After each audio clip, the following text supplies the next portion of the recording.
We really respect one another most when we fight against the current.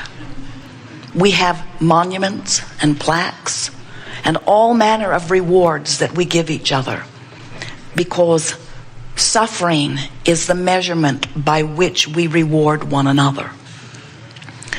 And we say, well, it just seems so much more natural to just go with the flow. And you say, oh, that just seems lazy. I've seen those who go with the flow, and even though they are thriving, even though their life seems better now, you just wait. When they die, they'll find out they should have been suffering in this human life. And we say, it is our promise to you that the flow has never been about struggle. When you line up with the energy of your source and you get into vibrational alignment with who you really are, you feel the true power of the universal source energy that is your legacy. It is your inheritance. It is the river on which you live. And so that's what we want to talk about today. We started to say coerce, but that's really not our style. We want to coerce you to learn to allow. We want to remind you of the power of the flow. And we want to remind you of how you can tell when you are allowing the flow or the source energy current to carry you.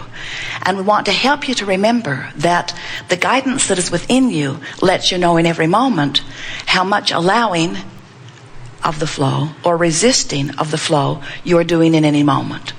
And as you reacquaint yourself with the emotional guidance system that is within you, as you begin to utilize your emotional guidance system in the way you knew you would when you made the decision to come forth into this physical body, as you reactivate within yourself the memory of who you really are, as you reactivate within yourself, as you come into vibrational alignment with the way source feels about you, then you'll be in your canoe and you'll be floating with the current, and you can use your clever, creative, specific personality, intent to guide your life into all of the fabulous, satisfying nooks and crannies that are there for your discovery, for your creation. But when you use everything you've got to fight against the current, life never gets very good for you. And as you compare your life with others who are also fighting against the current, you don't get accurate feedback. You have no idea how good it could be when you are comparing your life with others who are also not going with the flow. We like to talk about this flow, and we like to talk about this emotional guidance scale. And we want to remind you that there are so many emotions, more words than we could speak if we tried all day. But along this scale, up here in the good feeling emotions, where love and appreciation are, is your perception of your freedom. And down here in the not good feeling emotions, where fear and depression and despair are, is your perception of lack of freedom. We want you to realize that you are always free. You are so free you can create bondage for yourself. But you are the only one doing it, which means you are utterly free. You are free to choose your vibrational place along this stream or along this emotional scale. What happens so often is, as you have approached life or giving your attention to something, and as you do, you feel the discord in your being about it. Let's say something has happened and you are focused in a way that you are feeling absolute despair. Well, your source, who is this powerful part of you, not separate from you ever, is offering the vibration of who you really are. And this is the way that it works. So as your vibration, as your life experience causes you to sift through your life experience, that sifting through causes you to offer a constant birthing of new desires. And the thing that we think that most of our physical friends don't realize is that when you in your body have an experience which causes you to ask for something more, in that asking for something more, the non-physical part of you becomes it immediately. The non-physical part of you becomes it immediately. That's why we write a book that says, ask and it is given. And we want to even add a further title to that. Not only when you ask, is it given, but when you ask, the non-physical part of you becomes it. The vibrational non-physical part of you becomes what you're asking for. So can you imagine, with all that life has... Please turn us down.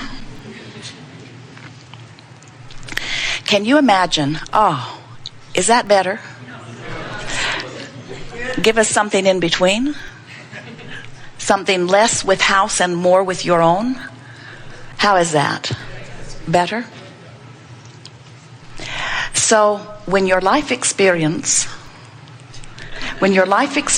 causes you to give birth to this new desire, the non-physical part of you becomes it. So can you imagine how much has been expressed by you into what we like to call this vibrational escrow?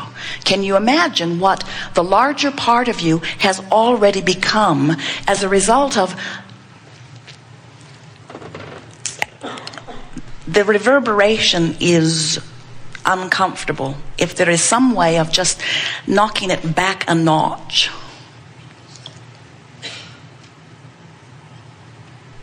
that may help. So as your life experience causes you to contribute to this vibrational escrow again and again and again, this vibrational escrow becomes your future experience if you will but allow it to be. And the thing that most of our physical beings do not realize is that that vibrational escrow, that the non-physical part of you not only is providing for you, but has literally become, is the strongest vibration of you. It literally is your current. It becomes the current of your stream. And so it is always calling you toward it. So what happens is that stream was flowing before you came forth into this physical body. And that stream is flowing now as a result of what you have been contributing in this physical body. And so as the stream that was you before you came into this body is now added to by the stream that you are contributing to as you are sifting through the contrast, there is this powerful stream of all of the desires that you in your physical and non-physical form have set forth. It is a powerful, wonderful stream. And when you go with the flow of that stream, you feel yourself carried on the current. That's what passion feels like. That's what love feels like. That's what joy feels like. And when you focus in ways that do not allow you to go with the flow of the stream, you don't feel so good. That's what that resistance is. That's what frustration is. That's what overwhelmment is. That's what fear is. That's what despair is you're not letting yourself go with the flow. So now some will say, well, Abraham, it feels like my thoughts are thinking me. Or they'll even go further. They'll say, I believe that there is some evil force. There is another stream. It is the stream of badness or the stream of darkness. And we say everything that you feel, that you try to describe in that way, is only your resistance. You're not letting yourself go with the stream that is really flowing. Can you feel that? Can you feel how the stream was flowing before your birth, long before your birth into this physical body, and how you have contributed to the stream now? And can you feel how important it is for you to stay up to speed with the stream that is flowing? When you let yourself go with your flow, you feel wonderful. And when you don't let yourself go with your flow, you feel frustration, you feel overwhelmment, you feel anger, you feel rage, you feel depression, you feel any manner of things. But it's not because there's another flow pulling you. It's because you are holding yourself in resistance to the flow. Jerry and Esther, with dear friends, went on a whitewater rafting trip yesterday or day before, and as they were in the river, a very fast moving river, it was very obvious to them that they could not have for any length of time survived an effort at going against that flow.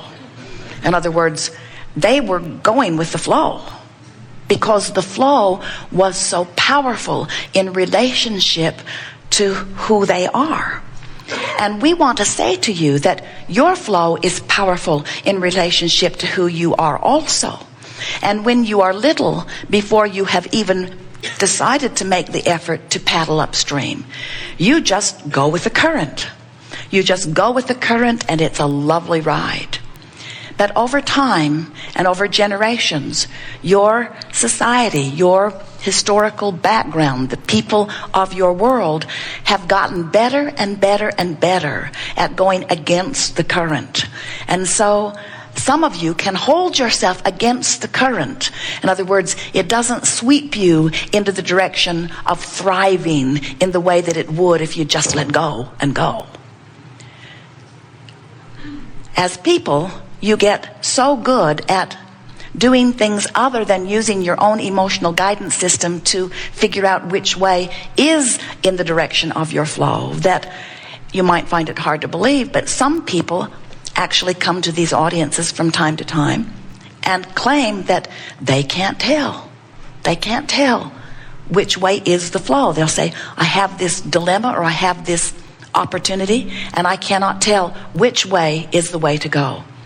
And we want to, as we are playing together today, we want to help you to realize that as you begin to listen for the call of Source, and that's the point that we are really wanting to make with you, that is a relatively new point for some of you, is that your life has caused you to become something that is always calling you forward.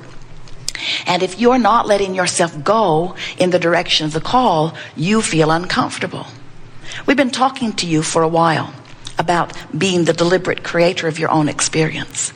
And we've been talking to you about allowing and resisting. And you've been hearing us talk about positive emotions and how those good feeling emotions means that you are letting yourself go with the flow, that you are letting yourself be the receiver of the things that you're wanting, and that negative emotion means that you're holding yourself in resistance. But we want you to consider something that is so important, and that is, in the moment that you turn in the direction of the current, the pressure is released and you begin feeling better right away. And what we notice with so many of our physical friends is that when you are standing in the absence of something that you want, and what you want is over here and where you are is over here, you feel like you've got to get over here to where what you want is before you will feel better.